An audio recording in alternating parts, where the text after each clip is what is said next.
பீகாரில் சுற்றுப்பயணம் மேற்கொண்டுள்ள ராகுல் காந்தி தர்பங்காவில் உள்ள அம்பேத்கர் மாணவர்கள் விடுதியில் நிகழ்ச்சியில் பங்கேற்க காரில் சென்றார். அம்பேத்கர் விடுதிக்கு செல்ல முயற்சித்த போது ராகுல் காந்தி மற்றும் அவரது பாதுகாப்பு வாகனங்கள் பீகார் போலீசாரால் தடுத்து நிறுத்தப்பட்டது. இதனால் காங்கிரஸ் தொண்டர்கள் அதிர்ச்சி அடைந்தனர்.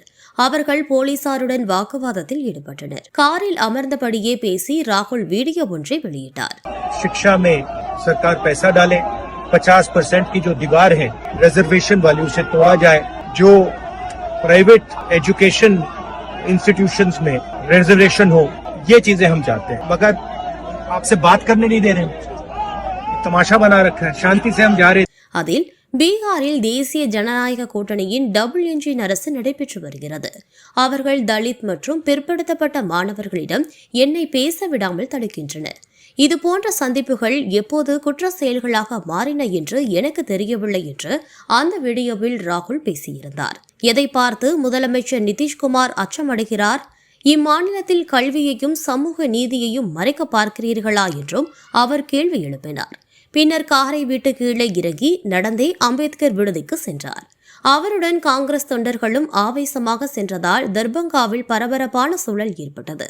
மாணவர்கள் மத்தியில் உரையாற்றிய ராகுல் காந்தி, பீகார் போலீஸ் என்னை தடுத்து நிறுத்த பார்க்கிறது.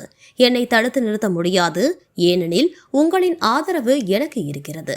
மக்கள் தொகை கணக்கெடுப்பு நடத்த வேண்டும் என்று பிரதமர் மோடிக்கு வலியுறுத்தியிருந்தோம். அவருக்கு எழுந்த அழுத்தத்தின் விளைவாக தற்போது நாடு முழுவதும் மக்கள் தொகை கணக்கெடுப்பு நடத்தப்படும் என்று அறிவித்துள்ளார் என்று ராகுல் கூறினார். ஜனநாயகம், அரசியல் அமைப்பு, சிறுபான்மையினர் ஆகியோருக்கு எதிராக மோடி அரசு செயல்பட்டு வருகிறது. அதானி அம்பானிக்கான அரசு இது, உங்களுக்கானது அல்ல. இந்தியாவிலும் பீகாரிலும் காங்கிரஸ் தலைமையில் அரசு அமைந்தால் தேவையான அனைத்தையும் செய்து கொடுப்போம் என்று ராகுல் கூறினார்.